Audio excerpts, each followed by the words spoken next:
Buenos días, bienvenidos a la sesión clínica del día de hoy.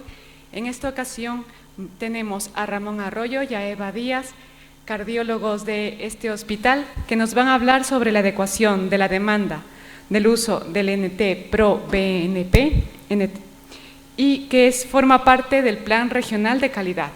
Así que los dejo con ellos y muchas gracias por haber venido el día de hoy. Gracias a todos por estar aquí, buenos días. Hoy os vamos a presentar el plan regional de calidad sobre la adecuación de la demanda del NT-proBNP. Dividiremos la sesión en tres grandes grupos: la motivación de este plan. Después la doctora Díaz, que es la responsable conjuntamente con la doctora Itxaso Rodríguez de la Unidad de Insuficiencia Cardíaca, explicará las indicaciones establecidas en las guías de consenso sobre la determinación de NT-proBNP y finalmente la consulta electrónica que se establecerá en atención primaria para la solicitud de NT-proBNP en el contexto de la disnea y el despistaje de insuficiencia cardíaca. El motivo de este plan regional de calidad, dirigido por la Dirección General de Cuidados y Calidad del SESCAM, ha sido el aumento exponencial y progresivo de la demanda y la solicitud de NT-proBNP en todas las gerencias de Castilla-La Mancha. Esto consume muchísimos recursos y habitualmente son solicitudes que no suelen tener una traducción clínica, como luego veremos. Aquí están, pues desde hace años, el aumento de la solicitud de NT-proBNP dividido en atención primaria y en atención hospitalaria. Como veis, atención primaria no lo suele pedir mucho, pero va aumentando de forma progresiva. Pero las solicitudes de NT-proBNP realizadas desde el hospital han aumentado exponencialmente. Y lo que es curioso es que la Gerencia de Atención Integrada de Guadalajara es la que más NT-proBNP pide por debajo de Toledo, por encima de Ciudad Real, por encima de Albacete. Es decir, estamos utilizando un recurso muy útil, pero que no lo utilizamos bien, y ahora lo que pretendemos es concienciar sobre este problema y dar la información necesaria para saber cuándo hay que pedirlo de forma correcta. Esto surge a raíz de un manual para el proceso transversal de atención a la insuficiencia cardíaca desde la Gerencia de Atención Integrada de Guadalajara de Puerto Llano, sobre todo dirigida por el doctor Daniel García. Hicieron un trabajo ingente para el manejo de la insuficiencia cardíaca, desde el diagnóstico diferencial en atención primaria hasta prácticamente la finalización del proceso con el trasplante o el fallecimiento del paciente. Y a raíz de este proceso, la Dirección General de Cuidados y Calidad establece este plan regional para adecuar la demanda. Este proyecto se presentó en Puerto Llano hace más de un año como centro piloto y, como veis, la disminución de la petición de NT-proBNP se ha reducido de forma muy significativa. El objetivo del SESCAM ahora es generalizar este plan a todas las gerencias del Servicio de Salud de Castilla-La Mancha. Eso quiere decir que los objetivos generales de este plan son realizar un uso correcto del NT-proBNP en pacientes para el diagnóstico y para el tratamiento de pacientes con insuficiencia cardíaca, evitar un número elevado de peticiones que suelen dar lugar a falsos positivos, lo que da lugar a una cascada de procesos diagnósticos. En resumen, pues mejorar la eficiencia en el uso de los recursos. Tenemos muchos recursos que el SESCAM pone a nuestra disposición, pero también es nuestra obligación optimizar estos recursos y utilizarlos de forma eficiente. Eso quiere decir que, para empezar, hablaremos de información básica sobre conceptos preanalíticos, es decir, la fisiopatología de los péptidos natriuréticos, conceptos analíticos de las peculiaridades bioquímicas que tiene este marcador y conceptos posanalíticos, es decir, la interpretación clínica de los resultados, para después plantear de forma razonada y consensuada cuáles son las indicaciones del NT-proBNP y poder cumplir con los requerimientos de la Dirección General de Calidad y Cuidados. Como sabéis, los péptidos natriuréticos, como su propio nombre indica, son péptidos, biomarcadores, que producen natriuresis, eliminan sodio y agua por el riñón, en respuesta a un aumento de presión y de volumen. Utilizando un símil, esto es como la caldera y el circuito de calefacción de vuestra casa. Si os vais a duchar un día por la mañana y veis que no sale agua caliente, vais a la caldera y cuando la caldera os pone que tiene baja presión, tenéis que abrir una llave para llenar de volumen el circuito de la calefacción. Esa llave que abrís es el sistema renina-angiotensina-aldosterona, es decir, la detección por parte del riñón de una bajada de presión por una deshidratación, por un sangrado, por una hipovolemia, activa el sistema renina-angiotensina-aldosterona y la aldosterona, actuando en el riñón, retiene sodio y agua para rellenar el circuito de volumen. Como todo en el cuerpo, hay sistemas antagónicos como el sistema simpático y parasimpático, pues el sistema renina-angiotensina-aldosterona tiene un sistema antagónico que es el sistema de los péptidos natriuréticos. Cuando vais a ducharos y veis que no es el agua caliente, vais a la caldera y cuando veis que el circuito está a muy alta presión, abrís una llave para vaciar de agua esa caldera, porque si no se revientan las tuberías. Ese es el sistema renina, el sistema de los péptidos natriuréticos. Y los péptidos natriuréticos, ante la detección de sobrecarga de presión y de volumen, actúan a nivel del riñón eliminando agua y eliminando sodio. Y además bloquean el sistema de la vasopresina y el sistema renina-angiotensina-aldosterona. Los péptidos natriuréticos, sabéis que hay tres: el péptido tipo A, que es el que está almacenado en las aurículas, el tipo B, que es el que se sintetiza en las aurículas en respuesta a la sobrecarga de presión, y el tipo C, que se libera a nivel autocrino en el endotelio. Actúan una serie de receptores, básicamente el receptor tipo B, que es el que ejerce las funciones, y en el tipo C, que es el que los degrada. En respuesta al aumento de presión detectada por las células miocárdicas, la distensión de las células miocárdicas auriculares induce la activación de los genes que dan lugar a la producción del NT-proBNP. ¿Dónde están los receptores? Pues en las aurículas, es decir, lo que detecta la presión venosa central y lo que detecta la presión capilar pulmonar, lo que detecta la presión telediastólica de ambos ventrículos. La distensión de las células miocárdicas, especialmente en la aurícula, produce inicialmente el pre-pro BNP, que después se libera en pro-BNP y el extremo N-terminal se libera de la molécula dando lugar a la molécula activa que es el BNP, que es lo que se libera en la sangre. Eso quiere decir que el BNP y el NT-proBNP se liberan en forma equimolar, pero la vida media es diferente. La vida media del BNP es de 20 minutos. Y la vida media del NT-proBNP es de 120 minutos, lo que quiere decir que el NT-proBNP tiene concentraciones mucho más altas, pero es un péptido inactivo y se elimina por el riñón. A diferencia del BNP, que tiene una vida media de 20 minutos, es el péptido activo y se elimina a través de la unión del BNP con los receptores de los péptidos natriuréticos tipo C o por las endopeptidasas neutras. Eso quiere decir que las formas circulantes son el NT-proBNP, que es lo que utilizamos en la clínica, y el BNP, que es la molécula activa. Hasta aquí es fácil de entender. Lo que es importante son los cambios bioquímicos que se pueden producir. Los métodos analíticos que se emplean para medir el NT-proBNP suelen tener una variabilidad analítica muy baja, pero el NT-proBNP tiene una variabilidad biológica muy alta. El BNP hasta un 50% y el NT-proBNP hasta un 25%. Eso quiere decir que si semanalmente medimos el NT-proBNP, un 25% de esta variación no depende de la situación clínica del paciente ni su estado congestivo, depende de la propia variabilidad biológica. Lo que quiere decir, como nos dirá la doctora Díaz después, es que el NT-proBNP no es útil para monitorizar la evolución clínica del paciente, especialmente cuando lo pedimos de forma diaria en pacientes hospitalizados. Prácticamente esas variaciones que vemos en el paciente dependen de la variabilidad biológica de la molécula y no del cambio de situación clínica del paciente.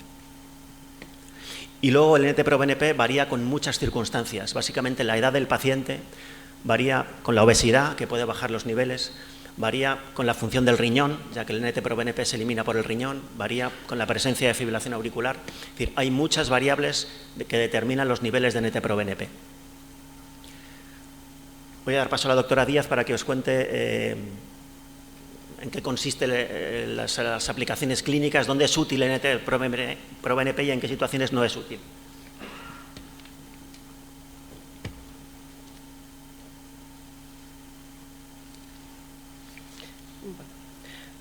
En este programa de adecuación de la demanda del NT-proBNP que tenemos disponible en nuestro hospital, vamos a adecuar esta petición de péptidos natriuréticos a tres consideraciones: diagnóstico, pronóstico y seguimiento. Y en todo ello vamos a ver la utilidad de esta solicitud. El diagnóstico está claramente aceptado, que mejora la precisión diagnóstica, siempre añadido al juicio clínico. Está claro que los péptidos natriuréticos son un elemento esencial en el diagnóstico de la insuficiencia cardíaca, quedando en las guías clínicas por delante de la ecocardiografía por la facilidad de acceso que tenemos a esta petición. Es algo indiscutible y tanto en el ámbito del paciente crónico como en el ámbito del paciente agudo es indispensable su utilización.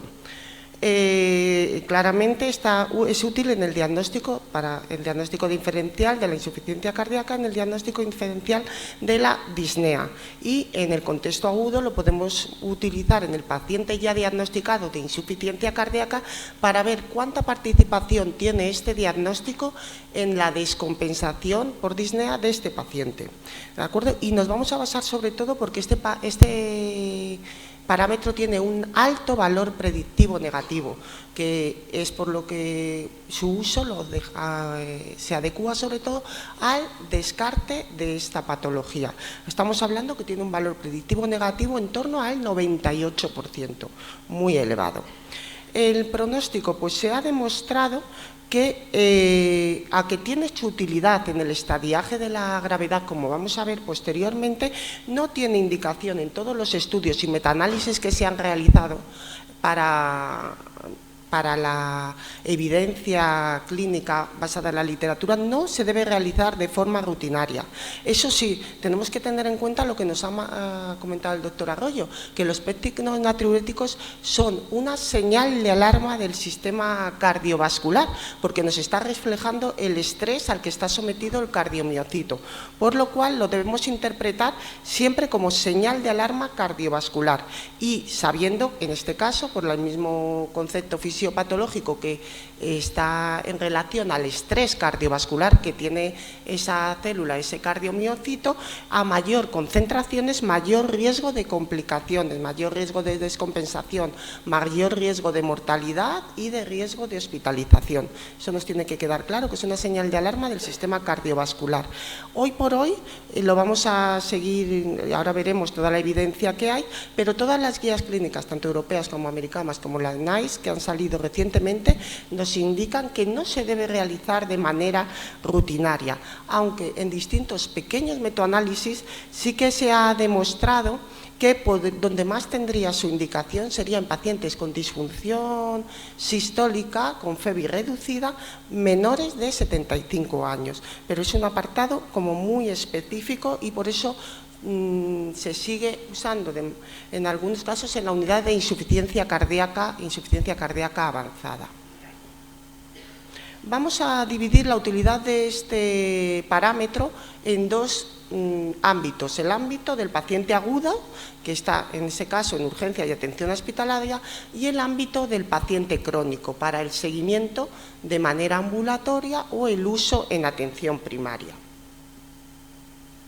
En urgencias se debería usar este parámetro siempre en todo paciente con disnea sin diagnóstico previo de insuficiencia cardíaca, es decir, una sospecha de insuficiencia cardíaca de novo que nos acude a la urgencia. El paciente con diagnóstico previo de insuficiencia cardíaca o niveles de NT-proBNP previos mayores de 2000 no precisaría este parámetro si tenemos una clara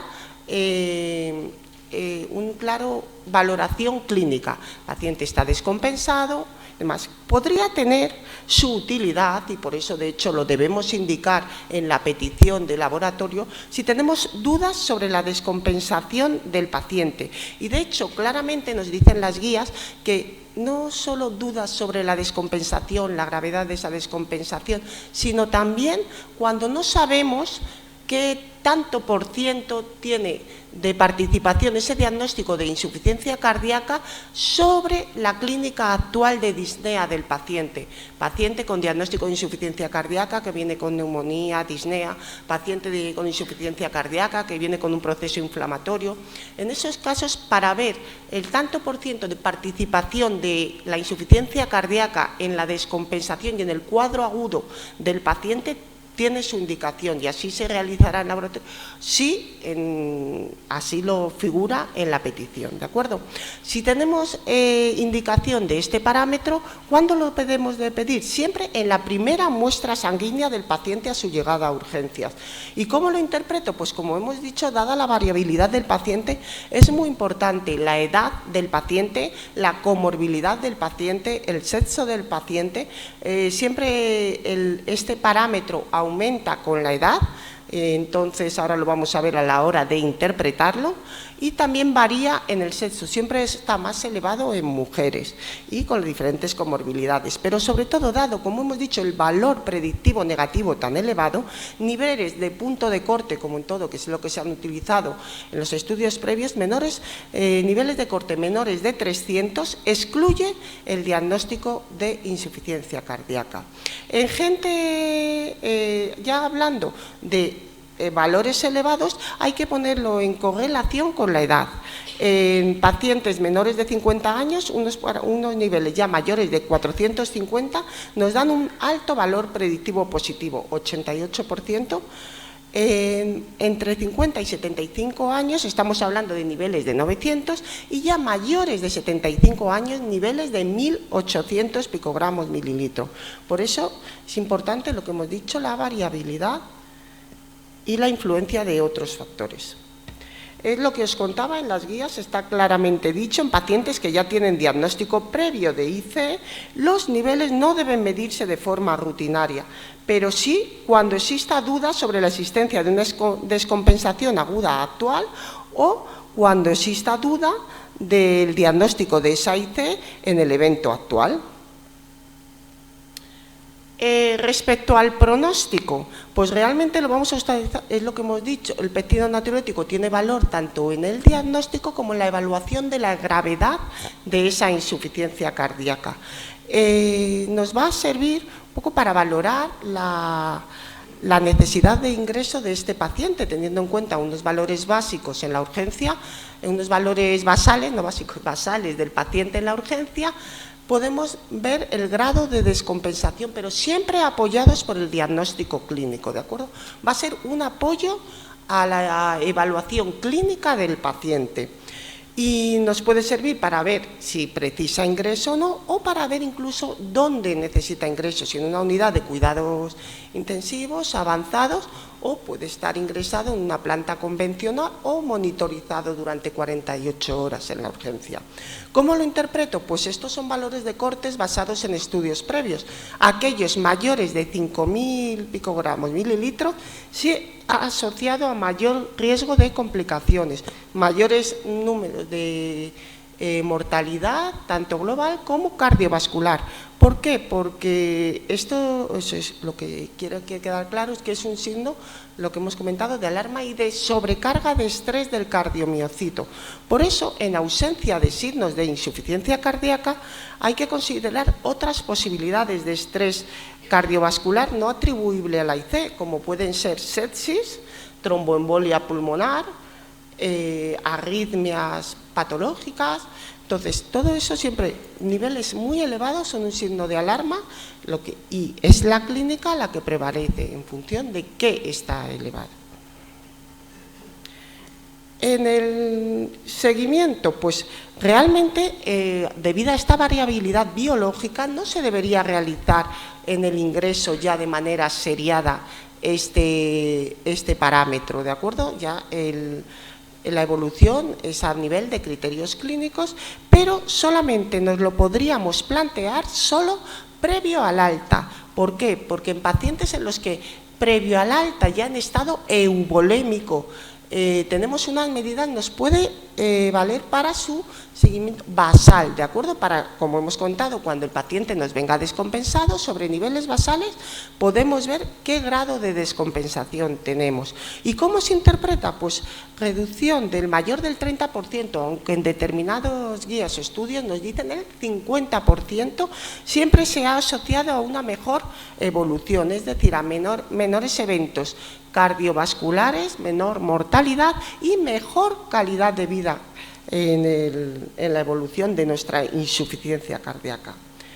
El otro ámbito en el que tenemos y podemos usar y tenemos disponibilidad de usarlo es en el ámbito del paciente ambulatorio o el paciente crónico, ¿de acuerdo? Entonces, tenemos unas indicaciones de petición para el paciente desde atención primaria y de seguimiento ambulatorio del paciente con ya diagnóstico de insuficiencia cardíaca.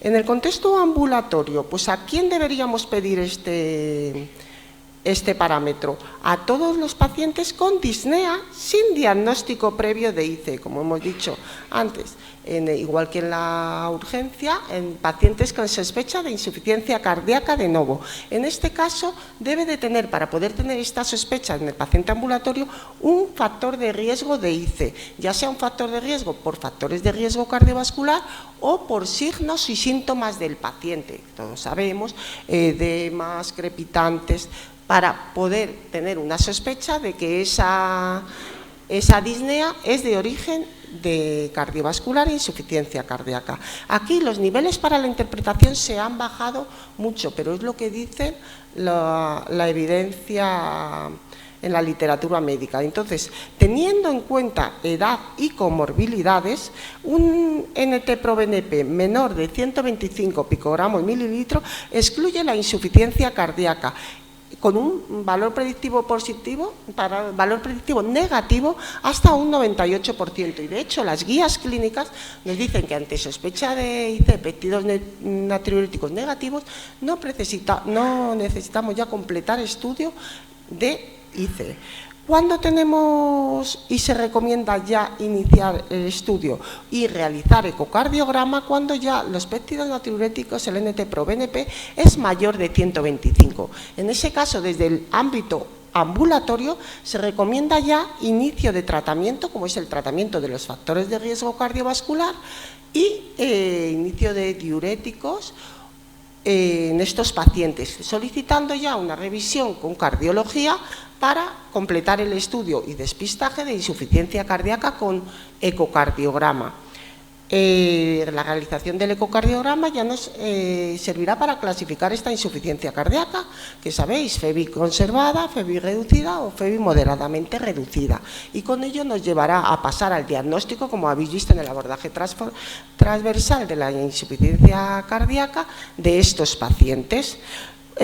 Hay un dato a resaltar: cuando estos pacientes en el diagnóstico ambulatorio tienen un NT-proBNP mayor de 2000, como hemos dicho, la elevación es un dato de gravedad en estos pacientes. Entonces, este nivel de corte un poco estandarizado es el que se ha aceptado para que estos pacientes con mayores de 2000 deben ser remitidos de manera preferente. Y el acuerdo que hay un poco en la GAI de Guadalajara es que estos pacientes, a través del contacto e interconsulta con cardiología, serán vistos en menos de 2 semanas por el alto riesgo de descompensaciones que presentan y mayor riesgo de mortalidad. De manera ambulatorio, ¿a quién se debería realizar estos pacientes desde el punto de vista del pronóstico? Pues mira, se debería realizar simplemente en pacientes con insuficiencia cardíaca crónica que desde el punto de vista clínico presentan datos o dudosos sobre descompensación. Entonces, como hemos hablado, con los niveles basales, porque es más válido el valor relativo que el absoluto en los péptidos natriuréticos, nos lo podemos plantear como apoyo a derivación al especialista, a urgencias o valoración de ingreso hospitalario. Es siempre ante una sospecha clínica, no como un parámetro habitual en la petición analítica de un paciente, sino como un apoyo a la sospecha clínica de descompensación. Y luego, en los pacientes que están seguidos en nuestras unidades de insuficiencia cardíaca, lo pedimos como apoyo igual a para la toma de decisiones de escalaje a nivel de fármacos. También lo podemos usar para derivación a las unidades de insuficiencia cardíaca avanzada, o para el implante de dispositivos, ¿de acuerdo? ¿Cómo lo interpretamos? Pues en base al último estudio, el GUIDE-IT, que se realizó en 1000 pacientes en insuficiencia cardíaca, el parámetro estándar se ha usado, ha sido 1000 picogramos mililitro en relación a edad y comorbilidades. A partir de ese parámetro, en este estudio, se descubrió que se dictaminó que estos pacientes tienen mayor riesgo de muerte u hospitalización, tanto cardiovascular por diversas causas, y empeoramiento claramente de los cuestionarios de calidad de vida de la IC. Respecto al seguimiento, realmente veis que es una diapositiva que está en blanca, porque realmente en monitorización no se recomienda este parámetro y solo en situaciones que condicionen decisiones y haya dudas, como hemos dicho, en base a datos clínicos de descompensación. El péptido natriurético en el seguimiento es un apoyo al criterio clínico y debe restringirse a los pacientes en los que condicione solo toma de decisiones, modulándose siempre por la edad y la comorbilidad. Entonces, este sería el resumen de todo lo que hemos hablado y de los diferentes ámbitos. Lo he ido desgranando un poquito y de hecho será lo que se os transmita en como resumen para la adecuación de la petición de este péptido a partir de ahora en la gestión integral por todos, como consenso de todos los servicios implicados en la AI de Guadalajara. Y ahora continúa mi compañero, el doctor Arroyo. Vamos a ir muy rápido con esto. Va a haber un procedimiento en medicina de familia, en atención primaria, para solicitar el NT-proBNP, que estará incluido dentro del proceso de disnea. No se podrá solicitar de otra manera. Esto todavía no está implantado en Turriano, pero estará en breve. Cuando se instaure, la doctora Inmaculada García del Centro de Salud del Alamín ya se pondrá en contacto con todos los médicos de medicina familiar y comunitaria para su puesta en conocimiento. Como veis, lo que habrá que hacer en un paciente que viene con disnea a una consulta de atención primaria es seleccionar primero el proceso de disnea y alteraciones respiratorias, aceptar el diagnóstico e incluir al paciente dentro del protocolo. Es decir, esto es una especie de consulta electrónica, que es algo que también perseguimos desde hace mucho tiempo. Una vez seleccionado el protocolo, podremos clicar sobre la flecha, ejecutar, y a partir de ahí podremos incluir al paciente en el proceso y hacer la solicitud. Si el paciente ya tuviese un NT-proBNP medido en urgencias, no haría falta seguir con el protocolo, como nos ha explicado la doctora Díaz. Pero si el paciente es el primer diagnóstico de insuficiencia cardíaca de nuevo, o la sospecha de insuficiencia cardíaca, tendremos que poner que el paciente no ha venido a urgencias y aceptamos directamente. Como veis aquí, lo que nos va a pedir es ese criterio, ese factor de riesgo, esa alteración electrocardiográfica o ese síntoma sugestivo de que la disnea del paciente está producida por insuficiencia cardíaca. Al marcarlo, nos permitirá posteriormente acceder a la petición de la radiografía y a la petición del NT-proBNP. Cuando pedimos la radiografía y pedimos el NT-proBNP, como veis ahí está marcado, daremos a imprimir para que el paciente tenga su volante, y cuando recibimos al paciente posteriormente, si el NT-proBNP está por debajo de 125, el protocolo finaliza. Como hemos visto, el valor predictivo negativo es del 98%, el paciente no tiene una insuficiencia cardíaca. Esto no es bloquear las derivaciones a cardiología ni bloquear los diagnósticos, eso es orientar el diagnóstico. Un paciente que va con disnea a atención primaria, que tiene que venir a cardiología, que tiene que esperar varias semanas, que le hacemos el diagnóstico, cuando al final decimos que no tiene una insuficiencia cardíaca, el paciente ha perdido un mes en ese proceso diagnóstico. Con esto lo que hacemos es orientar directamente al paciente en función del NT-proBNP. Si el NT-proBNP es normal, no tiene una insuficiencia cardíaca. La causa de la disnea será multifactorial, será psicógena, será pulmonar, será lo que sea, pero cardíaca no es.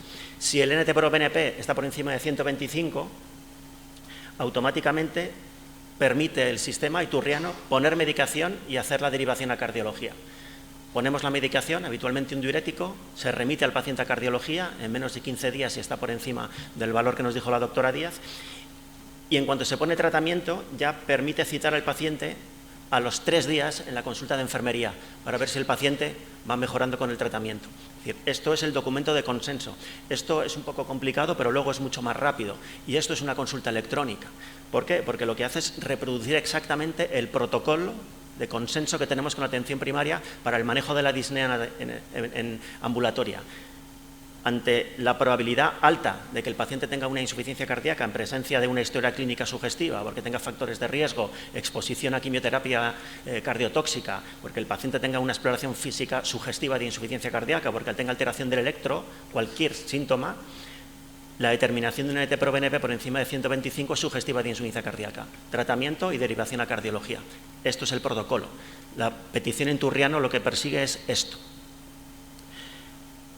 Esta es la canalización que se hace a la enfermera de atención primaria para ver que el tratamiento es efectivo.